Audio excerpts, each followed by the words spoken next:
It's Talk Funny, a podcast by Mark Bailey and other comics from all over. We came to Japan to escape the woke barren landscape of our countries, where woke millennials do not understand why Johnny Cash's A Boy Named Sue is funny. The Talk Funny podcast from NagoyaRadio.com and Nagoya Comedy.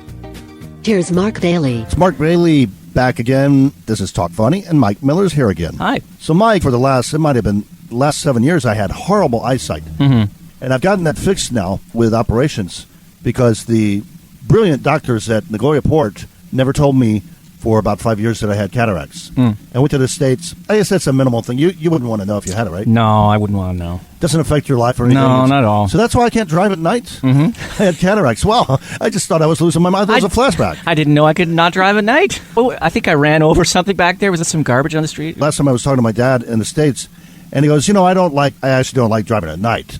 It's just, he's older, and he said, it's just more chance of an accident. I said, I also don't like driving at night or at dusk or dawn. And he said, I also don't like making left turns.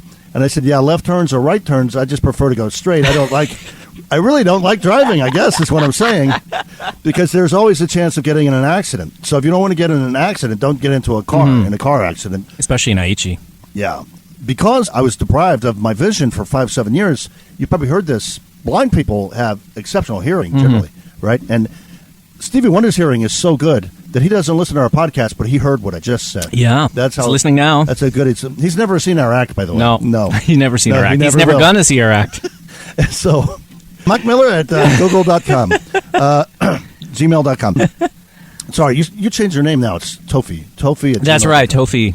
I did notice I do have enhanced hearing, seriously. And I have trouble sleeping at night because I can hear the alarm clock in the house next to me. Seriously, in the morning, I can hear it. And I don't set my alarm clock because it just startles me too much. What I do is I said if I have to get up at 7, I set the alarm clock at 7. I leave it set on for about an hour. Then I turn the switch off so it's not set, but the hand is still at 7. Okay. And in the morning, I'll hear because it's revved up and it was going to ring. It was programmed for like an hour. In the morning, I'll hear a click. And that wakes you up. And that wakes me up. That's all I need. My hearing is so enhanced that I can hear which coat my wife is thinking of throwing out next. Oh, that's bad. I can hear that. And you can hear all the nasty things she says behind your back. Yeah, it's pretty enhanced. That's pretty bad. How enhanced is it, Mark? Well, it's so enhanced, I can hear the drum solos in Coldplay songs.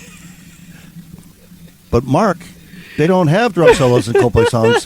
That's what you think, because you don't have enhanced hearing. And he can hear a chew high being opened at 500 meters. Yeah, my hearing is so enhanced, I can hear Japanese people's complaints before they say them. Oh, wow. Yeah, which you is sure not hard to do. That's not like psychic powers? It's not hard to do, right? My old joke is if you're lonely and you want someone to talk to in Japan, just go stand in front of a building for about 10 minutes. And that's right. And somebody will come up and tell you. A nice old man will come up and say, "Kore wa Nihon da." Or what does he say? No, what is it? What do they always say? "Koko wa Nihon desho." Nihon desu. Nihon desu. And this is Japan. They'll come and tell you you can't stand in front of there. And so the next phase of that is if you want to talk to anyone anywhere, just smoke a cigar anywhere. You'll make lots of friends. People come up and go, yeah, it smells like weed. It's funny because for me, I love the smell of cigars, and I think most people who hate the smell of tobacco from cigarettes quite appreciate the smell of a good cigar. Or a pipe tobacco is quite nice as well. It's a nice aroma. Yeah. I don't know, just me personally, I like it. And I think a lot of people do. I don't find it offensive at all. There's a few of those that smell better than they taste. Bubblegum smells better than it tastes. Coffee, cigars, they smell much better than they taste. Even garlic, I think, smells fantastic. Yeah. Taste, I love it. I love the taste of it. It doesn't taste like it smells. It's true. Another thing with the cigar complaining is the time before this where someone complained is the Sagawa people next door. The shipping company. Yeah, the shipping company. And they saw me putting my cigar stubs into their ashtray. It's a big, tall cylinder with water at the bottom and some and holes. Little holes, yeah. And you put that in there. And so the manager came out and said, he knows me really well. He said, thanks for all the guitars and drums and everything you've ordered, and we appreciate that. But it's really hard to clean this with cigar leaves when they decay or something. Like cigarette butts aren't hard to clean? Yeah, and they never biodegrade. Those things are there for years. Yeah, that's what I was going to say. He said also you're leaving the butts on the floor. It's an actual leaf. I said they actually do biodegrade. Yeah. The paper, birds and cats eat it and they choke on it. And children. Yeah, and they choke, and it goes into the sea and fish choke on it. Yeah, but you're right, because this is Japan. And it's ironic that the Japanese don't know more Tom Petty songs. Yeah. Kimi ga Yo should actually just be free-falling. Free-falling. But they like, what's his name? Petty, the race car driver, I think, don't they? They like what's his him? name? What's Richard Petty, or was that it? Oh, they like him? Yeah. Okay, that was a failed joke. Because they're petty dicks? Is that what you're saying? Oh, come on. Oh. Tofi. Hello, Patreon. Tofi@gmail.com. One more Coldplay story. Coldplay's not really in vogue anymore, right? Mm-hmm. They're more in teen vogue? No. Yeah. When they were in vogue, and we had Nagoya Radio here we were doing it here at the office. And my program director, you love my Dennis stories. Dennis was my program director. He's like a British Joe Pesci. He would kill for me. Yeah. And he would. He would tell everyone, you're dead to me. And you would drink for him. Yeah. We had an interview. He was very nervous about his knowledge of modern music. He was a maven on classic rock and other things. He was very good. The newer stuff at the time, which was Coldplay at the time, he didn't have confidence in it. And then because he was program director, he got interviewed by Japanzine, which used to be Alien, which I wrote for. And he got interviewed by Japanzine. He was really nervous. Well, Danny, I'll say it. Danny's done podcasts. Danny asked we were on his podcast, too. Yeah, we were on his podcast. Nice guy. Now I can say, because Danny said, I feel like he was hiding something from me. I don't understand that. That interview was strange. His answers were evasive. One of the questions he asked, he said, so, do you guys play Coldplay? And what do you think about them? And Dennis said, yeah, we play Coldplay. And he said, what I think about Coldplay is I liked them better when they were named U2. Which is a joke that a comedian said. And I told him that joke that a comedian said. Yeah. And he remembered it as fact. And Danny goes, what? They used to be U2? He goes, yeah. He goes, how do you know this? He goes, I'm program director of an online radio station. I know everything. Do not question a program director of an online radio station. Oh, no. And so later he came back and he told me that. I said, you're doing a bit, right? You did not tell him that. And it wasn't the interview. And so Danny called me up and he goes, was that a joke? I said, of course it was a joke. And he goes, well, he didn't laugh. He seemed like he really believed it. And I said, you ever seen Jimmy Carr? He's very deadpan. I mean, Jimmy Carr laughs at his own jokes, but Dennis does not. He's so deadpan he doesn't even realize it's a joke.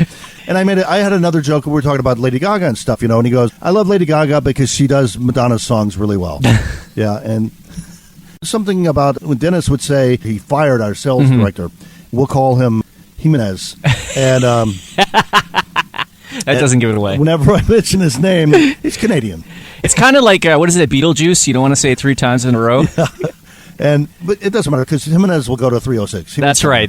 He'll go to 306. He fired him, and then whenever I brought up his name, I said, but actually, he still has contacts. We should actually be nice to him. Mm-hmm. And he said, he's dead to me. Mm-hmm. Right? You were telling me the best story you told me, and this is on the Not Even for Patreon podcast that was scrambled, was the story about how you guys went out drinking one night before some school event. One night? Yeah, one night, yeah. I know it's kind of fuzzy. I'll have to like narrow it down for you, but it was some kind of open class or something, and then he went to Shooters, and you talked about his CD and all that stuff. He loves Cher. Mm-hmm. And he would go to Shooters a long time ago, and he would bring his Cher CD. Mm-hmm. And Chris, if you're listening, we love your venue, and we may play there again. Bar in Nagoya. We'll bring our own sound system, but we may play there again. We're going to bring a really loud sound system. We'll bring our own door. Yeah, so we'll bring our own door and some insulation. Security. Yeah, security. Yeah, that would be good. Manners. Yeah, manners. I don't know if we can bring that. It might not fit. He would always come there for happy hour. I think they had it like from 4:30 or 5. He would be there at 4:30 waiting for them to open. And from 5 to 7 was happy hour, and he would just pound tequila and rum and cokes, and he would get real happy. Yeah, so he would bring the Cher CD, and then he'd order 18 drinks and then argue about the tab and say, I didn't have 18 drinks. There's no way I would have ordered 18 drinks. I think I had probably 13. And he loved shots, too, yeah, right? These are shots. And they're like, well, we're not making this up. It's 18. And he goes, no, I'm not paying for 18. I'm paying for 16. He's like a British Larry David. 18 doesn't sound like. I don't like that number. I don't like that number. I don't think so. No. If you don't like that number, don't order that number of shots. So they said, okay, you pay your tab, and then don't come back. And they kicked him out. And where else is he going to go? Come on. Yeah. And then he left his Cher CD. Mm-hmm. So he came back, and he said, now you kept my Cher CD. They're like, yeah, because we love to keep your Cher CD. By the way, if you ever come back, don't ever bring your Cher. We hate turning off our radio, our USEN. Is it USEN? Yeah, USEN. Yeah, it's the canned USEN, music they play in bars and shops. And stop bringing the Cher CD. And nobody likes Cher in the bar, only you. And so I said, they asked you not to come back. And he said, well, they're dead to me. So anyway, okay, so Jimenez dead to you. And I'm afraid to ask for the 2,000 yen I lent you, because I might be dead to you.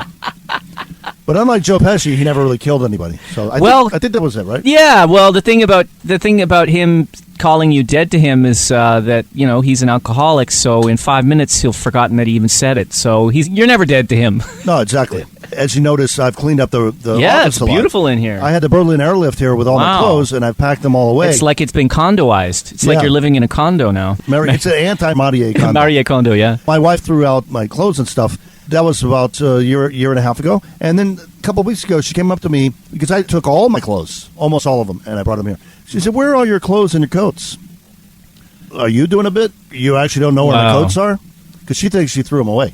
I said, "Yeah, good question. I was going to ask you that because I'm playing mind games with her now." And I said, "You threw all of it away. You threw all the clothes and everything away." She goes, "I don't remember that."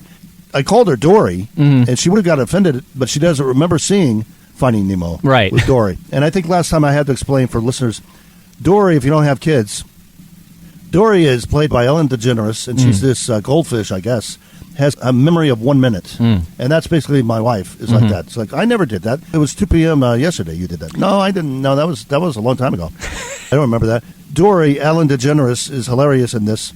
And Albert Brooks is Nemo's father. He's looking for Nemo. He describes Nemo, his son, to Ellen DeGeneres' character, Dory. She goes, "Yeah, I saw him. He went right that way. Follow me." So he follows her. About a minute later, she goes, "Hey, I don't know who you are or what you want, but you better stop following." He goes, "No, but my son is missing. You were going to show me." She goes, "Oh, yeah, he went right that way. Follow me." And that's the way it keeps going. And so my wife would not get the Dory reference because she is Dory. All right, it's Mark Bailey, Mike Miller, and Talk Funny.